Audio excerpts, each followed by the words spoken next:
ఉభయ తెలుగు రాష్ట్రాల్లో వరి పైరు పిలక దశలో ఉంది. అసలే చలి వాతావరణంలో పెరుగుదల అంతంత మాత్రంగా ఉన్న ఈ పంటకు తప్పనిసరిగా పోషకాలను తగు మోతాదులో ఇవ్వాల్సి ఉంటుంది. దానికి తోడు కలుపు కూడా ఎక్కువగా కనిపిస్తోంది. ఈ ఏసంగి పంటలో కలుపును నిర్మూలించుకొని పోషకాలను సమగ్రంగా అందించినప్పుడే మొక్కల పెరుగుదల బాగుండి మంచి దిగుబడులను పొందే వీలుంటుంది. యాసంగి వరిలో ఎరువుల యాజమాన్యం, కలుపు నివారణ గురించి ప్రొఫెసర్ జయశంకర్ తెలంగాణ రాష్ట్ర వ్యవసాయ విశ్వవిద్యాలయం Palem Krishi Vignana Kendram program coordinator doctor Prabhakar Reddy నుంచి తెలుసుకుందాం. ప్రస్తుతం యాసంగి పంట కాలంలో ఎరువులు మరియు కలుపు యాజమాన్యం గురించి తెలుసుకుందాం. సాధారణంగా చూసినట్లయితే వానాకాలం వరి పంట కంటే యాసంగి వరి పంటకు రసాయన ఎరువుల మోతాదు అనేది చాలా ఎక్కువగా అవసరం పడుతుంది. ప్రస్తుతం కనుక చూసినట్లయితే ఈ యాసంగి వరి పంటకు ఒక ఎకరాకి 60 కిలోల నత్రజని, 24 కిలోల భాస్వరం, ఒక 16 కిలోల పొటాషియం అవసరం పడుతుంది. ఈ పోషకాలను అందించడానికి 60 కిలోల నత్రజని అందించడానికి మనకి 130 కిలోల యూరియా అవసరం పడుతుంది. దాంతోపాటు 24 కిలోల భాస్వరం అందించడానికి మనకి 3 బ్యాగుల సింగిల్ సూపర్ ఫాస్ఫేట్ అవసరం పడుతుంది. దాంతోపాటు 16 కిలోల పొటాషియం అందించడానికి 30 కిలోల ఎంఓపి అవసరం పడుతుంది.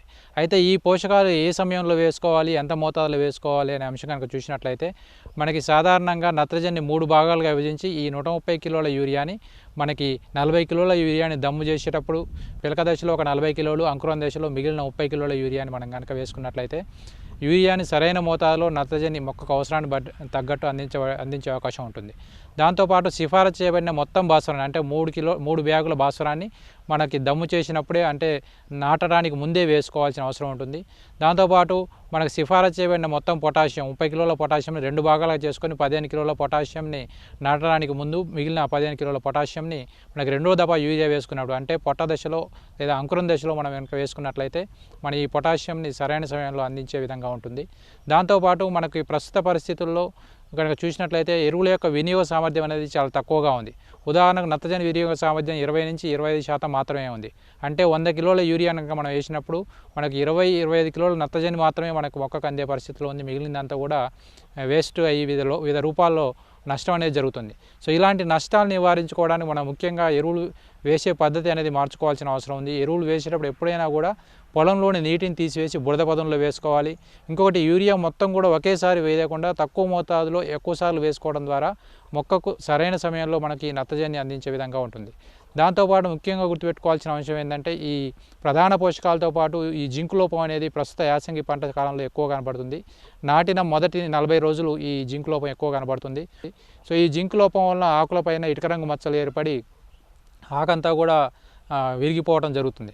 సో ఇలాంటి పరిస్థితుల్లో ఈ జింకు లోపాన్ని నివారించుకోవడానికి మనకి పైపాటుగా మనకి 1 లీటర్ నీటికి 2 గ్రాముల జింక్ సల్ఫేట్ని కలిపి పైపాటుగా వారం రోజుల వ్యవధిలో కనుక 2 సార్లు కనుక మనం పిచికారీ చేసుకున్నట్లయితే మనకి ఈ జింకు లోపాన్ని నివారించుకోవచ్చు. లేదంటే మనకు ఈ నాటు పెట్టే సమయంలో ఒక ఎకరాకి 20 కిలోల జింక్ సల్ఫేట్ని పొలంలో కనుక వేసుకున్నట్లయితే కూడా ఈ జింకు లోపాన్ని నివారించుకునే అవకాశం ఉంటుంది. దాంతోపాటు ఈ యాసంగి వరిలో కలుపు యాజమాన్యం కనుక చూసినట్లయితే మనకు నాటిన 3 రోజుల్లోపు మనం ప్రీ ఎమర్జెన్సీ హెర్బిసైడ్ని స్ప్రే చేసుకోవాల్సిన అవసరం ఉంటుంది. ఒక ఎకరాకి ప్రెటిలాక్లోర్ అనే కలుపు మందు 500 నుంచి 600 ml వరకు పిచికారీ చేసుకున్నట్లయితే కలుపుని చాలా వరకు కూడా సమర్థవంతంగా నివారించుకునే అవకాశం ఉంటుంది. దాంతోపాటు ప్రెటిలాక్లోర్ లేదా ప్లస్ పైరజోసల్ఫ్రాన్ ఇథైల్ కానీ అది ఒక 4 కేజీల గుళికలు అంటే మనం గుళికల రూపంలో కనుక కలుపు మందులు వేసుకున్నప్పుడు మనకి ఈ ప్రెటిలాక్లోర్ ప్లస్ పైరజోసల్ఫ్రాన్ ఇథైల్ అనే కలుపు మందును వాడుకోవచ్చు. లేదంటే ప్రెటిలాక్లోర్ ప్లస్ బెన్సల్ఫ్రార్ మిథైల్ అనే కలుపు మందును కానీ వాడుకోవచ్చు. సో ఇవి రెండు కూడా గుళికల రూపంలో ఉండే కలుపు మందులు. దీంతోపాటు మనం ముఖ్యంగా అంటే నాటిన 15 నుంచి 20 రోజుల తర్వాత మనం పైపాటుగా కలుపు మందులు కనుక వేసుకోవాలనుకున్నప్పుడు మనకు అందుబాటులో అనుకూలమైన కలుపు మందులు కనుక చూసినట్లయితే బిస్బైర్బ్యాక్ సోడియం అనే కలుపు మందు 100 ml ఎకరాకి ఇది సమర్థవంతంగా నివారిస్తుంది. దీంతోపాటు సహలోపాబ్ బుటైల్ కనుక తీసుకున్నట్లయితే మనకు 350 నుంచి 400 ml వరకు మనం ఒక ఎకరాకి తీసుకోవచ్చు.